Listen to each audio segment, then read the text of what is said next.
जातिवाद हमारा भारत देश है, हमारे देश में जातिवाद चल रहा है, तो जातिवाद को लेकर के हमें कुछ न कुछ उसका दामन पकड़ना पड़ेगा ताकि हमें उसकी एक मूल पहचान हो सके। हम इस मुद्दे पर लेकर के चलते हैं कि जब जैसे कि बाबा साहब ने कहा था कि अपनी जाति को मत छुपाना। अपनी जाति को अगर छुपाते हैं तो ये अपने समाज के साथ में, अपनी जाति के साथ में एक बहुत बड़ा कुठाराघात होगा। तो इनके कहने के हिसाब से मुझे पता चला कि हरिजन और दलित शब्द को हमें विचार करके, सोच करके हमें इसका उच्चारण करना चाहिए। तो सर, आप हमारा रॉन्ग नंबर और राइट नंबर देख रहे हैं, इसके लिए आप क्या कहना चाहिए? मैं तो यही कहूँगा कि बड़े पैमाने पर जो सच्चाई दिखाने का काम हमारा सोशल मीडिया कर रहा है, इस पर लोगों को देखना भी चाहिए और कमेंट भी करना चाहिए, लाइक भी करना चाहिए, शेयर भी करना चाहिए। और सोशल मीडिया ये सच्चा मीडिया है, सच्चा सोशल मीडिया ही बोलेगा। हाँ, जैसा कि आप देख रहे होंगे कि हमारे सामने परमादरणीय अनिरुद्ध जी बैठे हुए हैं।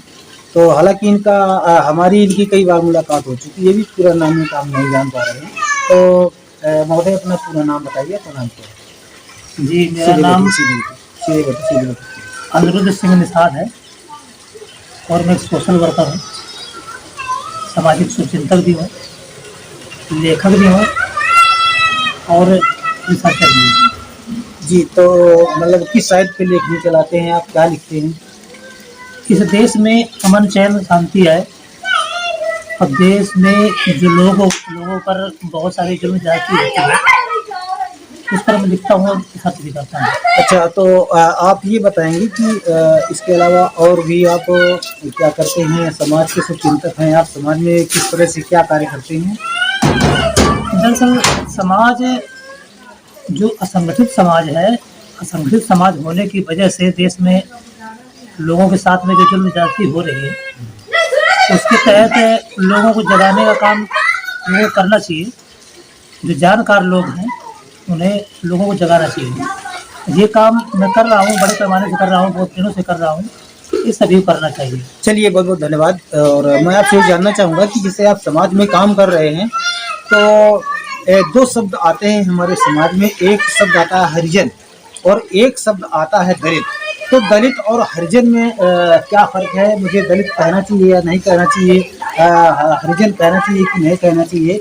कई बार हम जो तो लोगों के जुबानी सुनते हैं, दलित नेता, दलित नेता, इस तरह से तमाम सारी आवाज़ें आती हैं। तो इसके बारे में आप थोड़ा बताइए। दरअसल हरिजन शब्द पर पाबंदी 1995 में लग चुकी थी, हाईकोर्ट ने लगा दिया था, और ये दलित शब्द 2004 में बैन हो गया था। असल में बहुजन नेता जितने भी हैं वो इस देश के नेता हैं। देश में समानता, बद्धता और न्याय पर समाज और राष्ट्र बने, इसके लिए काम करते हैं। तो वो देश के नेता हैं, न कि पर्टिकुलरली किसी एक समाज के आधार पर किसी को समेट दिया जाए। ये गलत चीज़ है, इसलिए दोनों शब्द नहीं कहना चाहिए। देखिए, ठीक है, दलित नेता तो मेरे ख्याल से इसलिए कहा जाता है कि जब गरीबों पर, आपके कहने के हिसाब से, हम अगर इनको दलित नहीं कहेंगे तो क्या कहेंगे? हम चूंकि जब बहुजन की बात करते हैं अगर, तो बहुजन में तो सभी लोग हैं, बहुत लोग हैं, सभी लोग हैं। तो एक जो गरीबों पर, जो शोषितों पर, जो वंचितों पर जो आकाश उठते हैं लोग, ठोकरें मारते हैं, उनको सताते हैं, हड़काते हैं, मारते हैं, उनकी जो आवाज़ उठाते हैं, उनको क्या कहेंगे? अभी आपने एक शब्द प्रयोग किया गरीब। गरीब तो जनरल कैटेगरी के भी लोग हैं, उनको आप दलित नहीं कह सकते हैं। नहीं कह सकते। पिछड़े में बहुत सारे लोग हैं, उनको आप दलित नहीं कह सकते हैं। कहेंगे तो उनको बुरा लगेगा। और दलित कोई भी कहना अपने आप को पसंद नहीं करवाता है। आप बहुजन नेता कह सकते हैं, देश के नेता कह सकते हैं। इसलिए दलित शब्द और बहुजन शब्द में बहुत बड़ा अंतर है। नहीं, ये बात अगर हम बहुजन नेता कह देंगे तो बहुजनों की लड़ाई तो सभी लोग लड़ रहे हैं और बात तो बहुजनों ही करते हैं।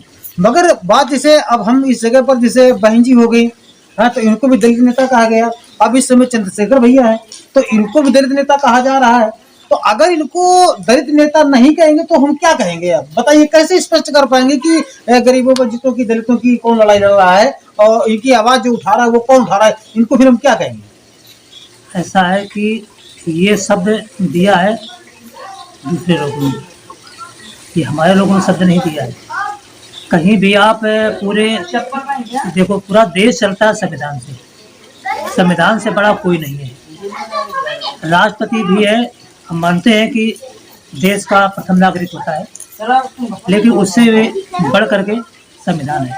अच्छा, तो ये बताइए, संविधान में कहीं भी रुकिए, अगर दूसरे लोगों ने इनका दलित नाम रखा है तो अपने लोगों ने नाम क्या रखा है, ये जानिए। अपने लोग तो दूसरे के बताए हुए बहुत सारे नियमों को फॉलो भी करते हैं, और इस देश में आप देख ही रहे हैं कि कितना पाखंड चल रहा है, तो उसको भी लोग बड़े पैमाने पर मान रहे हैं, लोग नकार भी रहे हैं, तो क्या वो सब मान्य? नहीं, मुद्दे पर आइए, इधर उधर रहे। अगर दूसरे लोगों ने इनका नाम अगर दलित रखा है तो अपने लोगों में क्या क्षमता नहीं थी कि मैं इनका कुछ नाम धर देता? तो रखना चाहिए। मैं तो कहता हूँ कि आप पढ़िए उसको और समझिए। देश के नेता हमारे बहुजन नेता हैं, वो किसी पर्टिकुलर किसी समुदाय के नेता नहीं है। बाबा साहब ने भी पूरे देश के लिए काम किया, उनको भी दलित नेता कहा गया, तो क्या दलित नेता है क्या? वो सभी महिलाओं के लिए काम किए, हिंदू कोड बिल बनाया, पिछड़ों के लिए काम किया, SC ST OBC के लिए काम किया, पूरे देश के जनरल कैटेगरी के लिए भी, सभी के लिए संविधान बना। तो उसको आप कैसे समझ सकते हैं एक कैटेगरी में? नहीं, हम कैटेगरी पे नहीं। देखिए, जैसे बाबा साहब थे और माननीय कांसीराम साहब थे, बहन जी थी, अब इस समय चंद्रशेखर हैं, तो ये आए तो दलित घराने से ही। अगर हम ये दलित नेता अगर इनको नहीं कहेंगे तो हम क्या कहेंगे? मैं वो आपसे जानना चाहता हूँ, उनको आप बताइए कि मैं क्या कहना चाहिए अगर दलित नेता नहीं कहेंगे तो? उनको आप बहुजन नेता कह सकते हैं। दलित शब्द दरअसल 2004 में बैन हो गया था, और दलित शब्द भी एक ऐसा है, दलित की परिभाषा भी बहुत गंदी निकलती है, तो इसलिए दलित शब्द नहीं कहना चाहिए। मगर ठीक है, हम मानते हैं, जैसे कि एक जगह मैंने पढ़ा था कि बाबा साहब ने ये कहा था कि कभी भी अपनी जाति को मत छुपाना, क्योंकि अगर आप अपनी जाति को छुपाते हैं तो आपकी जो बिरादरी के लोग हैं उनका मनोबल डाउन होता है। तो हम जब दलित समाज से हैं, दलित बिरादरी से हैं, और तो हमको अपने को दलित कह देने में हमारा क्या जाता है? अगर हम दलित नहीं कहेंगे तो क्या कहेंगे?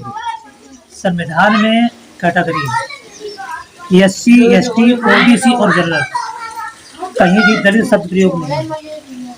अगर हो तो कोई बताए हमें। देश संविधान चलेगा कि किसी व्यक्ति के आधार पर चलेगा? संविधान चलेगा ना, तो संविधान में तो कहीं भी नहीं है। तो इसका मतलब आपके कहने के हिसाब से इनको SC ST का नेता बोलना चाहिए, SC का नेता बोलना चाहिए, ST का नेता बोलना चाहिए, OBC का नेता बोलना चाहिए, इस तरह से बोलना चाहिए? क्या करना चाहिए? वैसे तो बहुजन नेता कहना चाहिए, और अगर आपको पेट में दर्द हो रहा है तो अभी SC ST OBC उसको डिवाइड कर सकते हैं, लेकिन मैं तो यही कहूँगा कि यहाँ का SC ST OBC और यहाँ का जो माइनॉरिटी है ना, ये सभी का जो नेता है, कोई भी व्यक्ति निकल के आ रहा है उसको बहुजन नेता ही कहा जाता है। तो इस तरह से तो बहुत बड़ा विभाजन हो रहा है, क्योंकि अब SC का नेता अलग हो गया, SC का अलग हो गया, OBC का अलग हो गया, माइनॉरिटी का अलग हो गया, तो इस तरह से तो तमाम सारे नेताओं का विभाजन हो गया। अगर हम दलित नेता का देते हैं तो सारे लपेट में सब एक ही आ जाते हैं। नहीं, आप कह रहे हैं, लेकिन मैं नहीं कह रहा हूँ। मैं तो कह रहा हूँ कि बहुजन नेता कहिए। मैं नहीं कह रहा हूँ किसी आप जाति में समेट के रखे या वर्ग में समेट के रखे, ऐसा मत करिए आप। नहीं तो अब अगर हम बहुजन अगर कर देते हैं, बहुजन नाम अगर उनका रख देते हैं, तो बहुजनों में तो बहुत सभी नेता हैं, फिर वो कंफर्म कैसे होगा कि दबे कुचले लोगों की आवाज कौन उठा रहा है? इसे यही पर तो एक कॉन्फ्रेंस है, बहुत बड़ा षड्यंत्र क्या है कि यहाँ का जो बुद्धिजीवी वर्ग है उसको तो खत्म कर दिया गया, क्योंकि मानवर साहब के समय हिस्टोरिकल और पॉलिटिकल दो कैडर चला करते थे। अब इस समय हिस्टोरिकल कैडर बंद हो गए। हिस्टोरिकल कैडर जब बंद हुए, केवल वोट समेटने वाले, वोट लेने वाले कैडर दिए जाने लगे, इसलिए बुद्धिजीवी वर्ग समाप्त हो गया। बुद्धिजीवी वर्ग समाप्त होने की वजह से ये जो बहुत सारे शब्दों का क्रिएशन किया गया है उसको लोग फॉलो कर रहे हैं। इसलिए कहते हैं कि आप संविधान को पढ़िए। जब संविधान को आप पढ़ेंगे तो कहीं भी SC ST OBC जनरल के अलावा प्लस माइनॉरिटी के अलावा कहीं कुछ नहीं आपको मिलेगा। तो संविधान के, अगर संविधान को मानते हैं तो संविधान के अकॉर्डिंग आपको ये फॉलो करना चाहिए और करना भी चाहिए।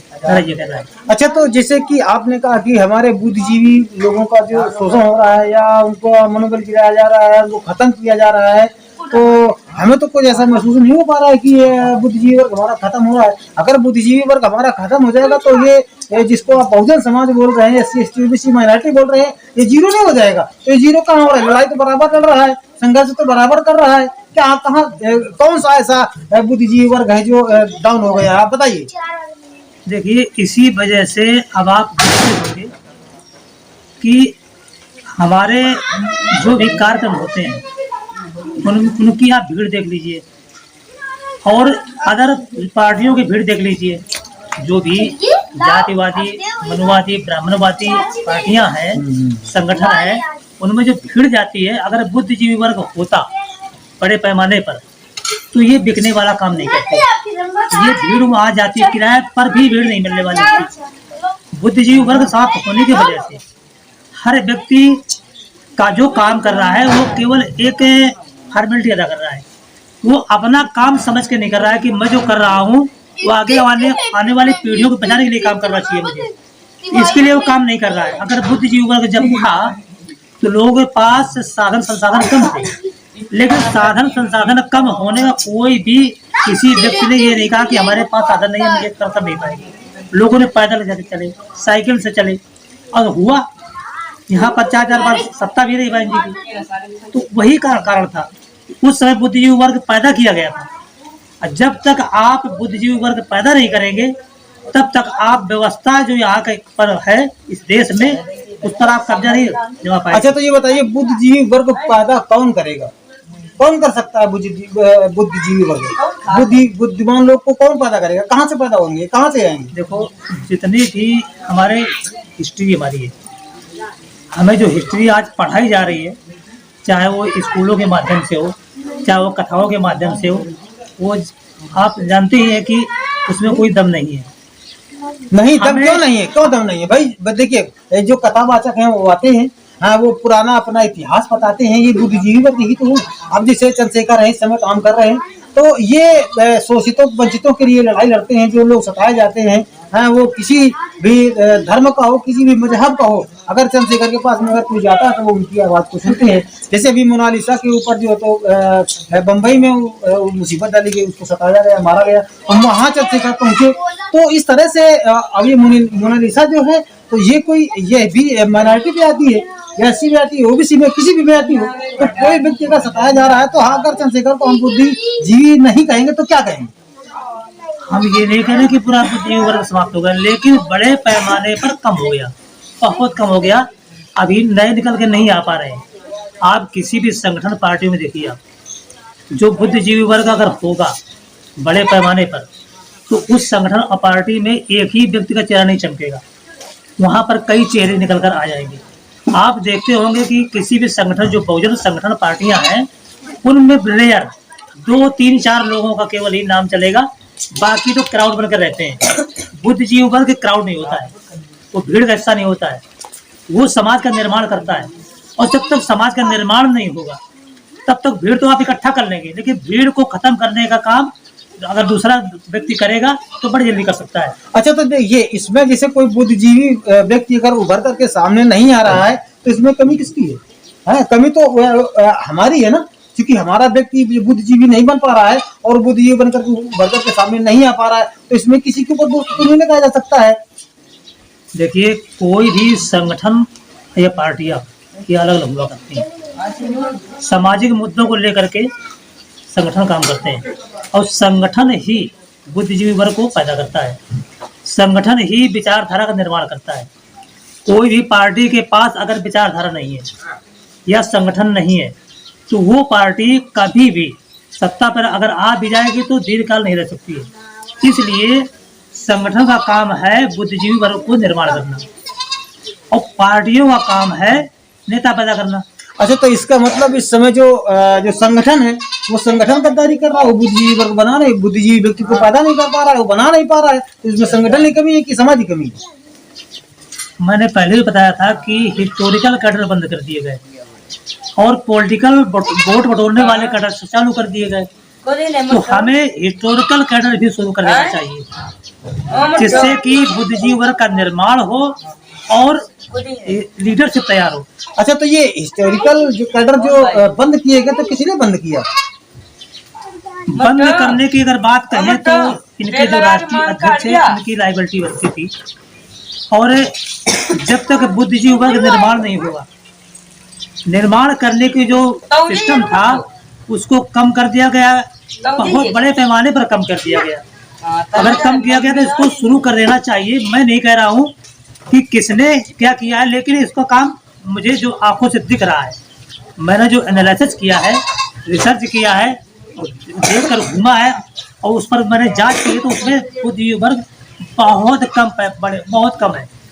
उसको पैदा करने के लिए काम करना चाहिए। अगर नहीं कर रहे हैं तो लीडरशिप तैयार नहीं होगी, लीडरशिप तैयार नहीं होगी तो जाहिर सी बात है हम जो कुछ कर रहे हैं उसका परिणाम अच्छा नहीं होने वाला है। चलिए, बहुत बहुत धन्यवाद। आपसे मिल करके हमें अच्छा लगा, और हमें आपसे ये भी मालूम हुआ कि हमें दलित और दलित कहा तो दलित भी हमें नहीं कहना चाहिए, हरिजन भी हमें नहीं कहना चाहिए। हमारे जो शोषित वंचित समाज के जो कार्यकर्ता लोग हैं, जो बड़े लीडर पर, जो बड़े पैमाने पर जो कार्य कर रहे हैं, जैसे चंद्रशेखर हैं, बहन जी हैं, तो इनको हम एससी नेता कह दें या ओबीसी कह दें या माइनॉरिटी कर दें, ये कुछ भी कह सकते हैं, मगर इनको हम दलित नेता नहीं कहेंगे। हमारा इनसे कहने का इनका जो भाव है, हमें ये समझ में आया कि हमें इनको जो होता है दलित और कि देश के नेता, हरिजन नेता नहीं कहना चाहिए। हमारे देश के नेता, देश में तो हमारे सब बहुत सारे जितने भी नेता हैं वो सारे नेता हमारे देश में ही कार्य कर रहे हैं, मगर हमारा ये जातिवाद, हमारा भारत देश है, हमारे देश में जातिवाद चल रहा है, तो जातिवाद को लेकर के हमें कुछ न कुछ उसका दामन पकड़ना पड़ेगा ताकि हमें उसकी एक मूल पहचान हो सके। हम इस मुद्दे पर लेकर के चलते हैं कि जैसे कि बाबा साहब ने कहा था कि अपनी जाति को मत छुपाना। अपनी जाति को अगर छुपाते हैं तो ये अपने समाज के साथ में, अपनी जाति के साथ में एक बहुत बड़ा कुठाराघात होगा। तो इनके कहने के हिसाब से मुझे पता चला कि हरिजन और दलित शब्द को हमें विचार करके, सोच करके हमें इसका उच्चारण करना चाहिए। तो सर, आप हमारा रॉन्ग नंबर और राइट नंबर देख रहे हैं, इसके लिए आप क्या कहना चाहिए? मैं तो यही कहूँगा कि बड़े पैमाने पर जो सच्चाई दिखाने का काम हमारा सोशल मीडिया कर रहा है, इस पर लोगों को देखना भी चाहिए और कमेंट भी करना चाहिए, लाइक भी करना चाहिए, शेयर भी करना चाहिए। और सोशल मीडिया ये सच्चा मीडिया है, सोशल मीडिया ही भोजन मीडिया है। चलिए, बहुत बहुत धन्यवाद।